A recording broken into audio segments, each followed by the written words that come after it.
नमस्कार। अथ माघ मास कथा 26वां अध्याय आरंभ। विष्णु भक्त देवद्युति के मुख से तीर्थ राज प्रयाग का दिव्य चमत्कारी पुण्य प्रभाव तथा केरल देशवासी ब्राह्मण वसु की मुक्ति के संबंध में सुनकर पिशाच ने प्रश्न किया, हे महात्मने, केरल देशवासी ब्राह्मण को किस प्रकार तथा किस युक्ति से मुक्ति प्राप्त हुई थी?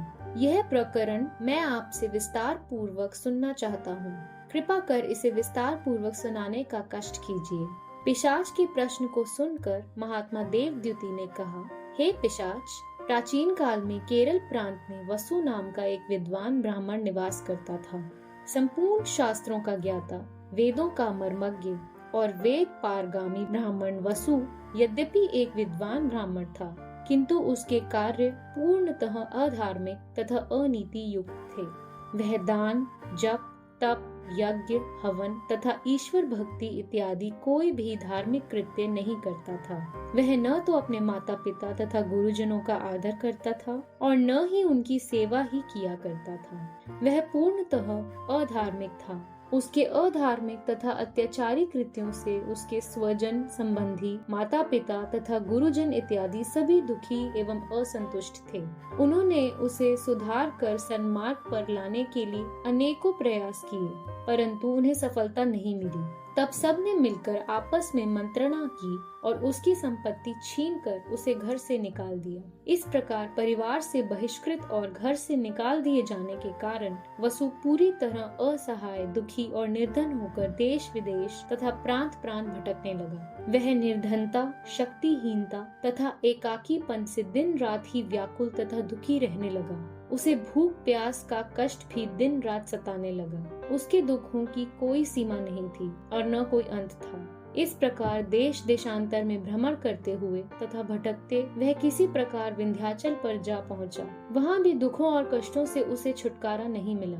गरीबी, रोग तथा भूख प्यास से व्याकुल रहते हुए इसी बीच वह दुर्भाग्य के संकट से भी घिरा रहा तथा इसी में एक दिन उसकी मृत्यु हो गई। कोई नाते, रिश्तेदार और धन आदि पास न होने के कारण उसका अंतिम संस्कार भी धार्मिक रीति से संपन्न न हो सका। अंतिम संस्कार की क्रिया तो हुई ही नहीं, उसके कर्म फल भी दूषित थे। इन सब का परिणाम यह हुआ कि उसे प्रेत योनि ग्रहण करनी पड़ी। तब ब्राह्मण वसु की मृत आत्मा प्रेत योनि को प्राप्त कर वहीं विंध्य पर्वत पर रहने लगी। वहाँ पर प्रेत योनिधारी ब्राह्मण वसु शीत, ग्रीष्म, क्षुधा, तृषा तथा पीड़ा से बड़ा व्याकुल एवं व्यथित रहने लगा।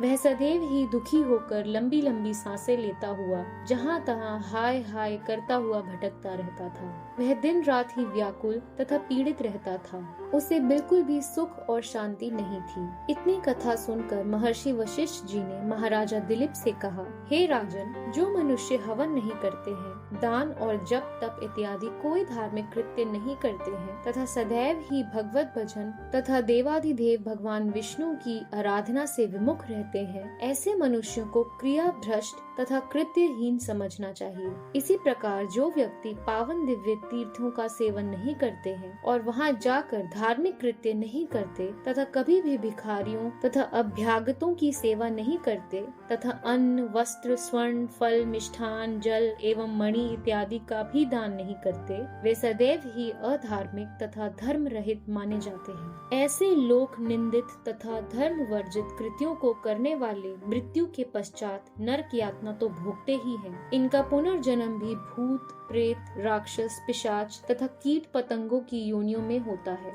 वशिष्ठ जी ने आगे कहा, जो व्यक्ति स्वर्ग तथा मोक्ष एवं सद्गति की इच्छा रखते हैं, उन्हें सदैव ही शास्त्रों एवं धर्म द्वारा आदेशित सत्कृत्यों को करना चाहिए और समस्त पापों से बचे रहना चाहिए। उन्हें दान, यज्ञ, जप तप और पूजा पाठ करना चाहिए। सद्गृहस्थों की तीर्थ यात्रा, हरि कीर्तन और अतिथि सेवा करते हुए सदैव ही पाप कर्मों से बचते हुए शुभ कर्मों में लगे रहना चाहिए। कोई भी मनुष्य अपने किए हुए कर्मों के फल से बच नहीं सकता, उसे अपने किए हुए कर्मों का फल भोगना ही पड़ता है। धर्म के मर्म की चर्चा करते हुए महर्षि वशिष्ठ जी ने आगे कहा, ब्राह्मण, क्षत्रिय, वैश्य तथा शूद्र, इन चारों वर्णों वाले मनुष्यों को सदैव ही धार्मिक कृत्यों में लगे रहना चाहिए। समस्त प्रकार के अशुभ कर्मों से बचे रहकर पूर्ण धार्मिक तथा पाप रहित जीवन व्यतीत करना चाहिए। इससे उनका यह लोक तथा परलोक दोनों ही संवरते हैं और वे दुखों से मुक्त रहकर धन, वैभव, आरोग्य तथा सुख शांति को प्राप्त करते हैं। धर्म युक्त जीवन व्यतीत करने में ही समस्त प्राणियों का कल्याण है। महर्षि वशिष्ठ जी ने आगे राजा दिलीप से कहा, हे राजन, अब मैं तुम्हें केरल देश के उस प्रेत कायाधारी ब्राह्मण वसु की मुक्ति की कथा सुनाता हूँ। एक दिन एक धर्मात्मा पुरुष प्रयागराज में स्नान करके अपने घर लौट रहा था। उसके साथ त्रिवेणी जल की 2 बोतलें भी थीं, जिन्हें वह अपने साथ ले जा रहा था। वह भगवत भक्ति में मग्न होकर भगवान का कीर्तन करता हुआ चला जा रहा था कि उसी समय प्रेत कायाधारी ब्राह्मण वसु ने उसका मार्ग रोक लिया और उससे कहा, हे ब्राह्मण, तुम्हारे पास जो जल की बोतलें हैं, मैं इनका जल पीना चाहता हूँ। इस समय यदि तुमने मुझे जल न पिलाया तो प्यास से व्याकुल होकर मेरा प्राणांत हो जाएगा। याचना से भरा हुआ प्रेत का ऐसा आग्रह सुनकर उस धर्मात्मा व्यक्ति ने प्रेत से पूछा, घोर दुखों से दुखी, क्लांत, निर्बल, मलिन तथा वस्त्र रहित तुम कौन हो? तुम्हारे जर्जर शरीर में केवल प्राण ही अपना आभास देते हैं, अन्यथा तुम अत्यंत दुखी एवं कृशकाय प्रतीत होते हो। तुम्हें देखकर मुझे भय प्रतीत हो रहा है। तुम्हारा शरीर धुएं के समान काला क्यों है? तुम्हारे पैर भूमि पर क्यों नहीं ठहरते? तुम मुझे अत्यंत दुखी एवं अमानवीय दशा से ग्रस्त प्रतीत हो रहे हो। तुम मेरे समस्त प्रश्नों का उत्तर देकर अपनी दशा स्पष्ट करो ताकि मैं तुम्हारी कुछ सहायता कर सकूं। उस धार्मिक व्यक्ति ने इन प्रश्नों को सुनकर उस प्रेत से कहा, हे पुण्यात्मा, जिन कर्मों को करने से मैं इस दुर्दशा ग्रस्त स्थिति को प्राप्त हुआ हूँ, उनका सविस्तार संपूर्ण वृतांत मैं आपको सुनाता हूँ। ब्राह्मण होकर भी मैंने जीवन भर कोई सत्कर्म नहीं किया, जीवन भर किसी को कोई दान नहीं दिया और धर्म में कभी भी कोई रुचि नहीं दिखाई। मैंने अपने माता पिता तथा गुरुजनों की भी कोई सेवा नहीं की। मैंने कभी भी घर आए किसी अभ्यागत का स्वागत नहीं किया। मैंने जीवन भर स्वेच्छाचारी जीवन जिया था।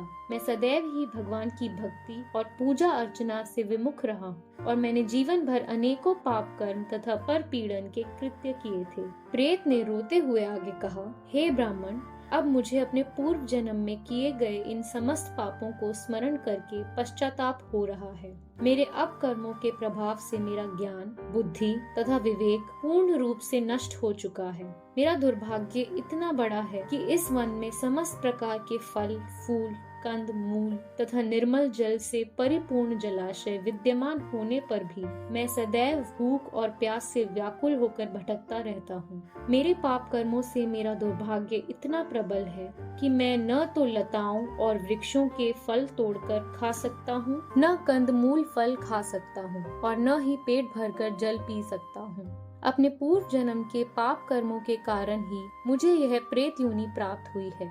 मैं सदैव ही क्षुधा, तृषा तथा पीड़ा से व्याकुल रहा करता हूँ। इस भयंकर दुखदायी प्रेत योनि में वायु ही मेरे जीवन का एकमात्र आधार है। अब मैं अनुभव कर रहा हूँ कि मनुष्य के स्वकृत कर्मों से निर्मित प्रारब्ध बड़ा प्रबल है। इससे किसी की भी रक्षा नहीं हो सकती है। शेष कथा अगले अध्याय में। इति श्री पद्म पुराणे माघ महात्म्ये 26वां अध्याय संपूर्ण। भगवान विष्णु की जय। धन्यवाद।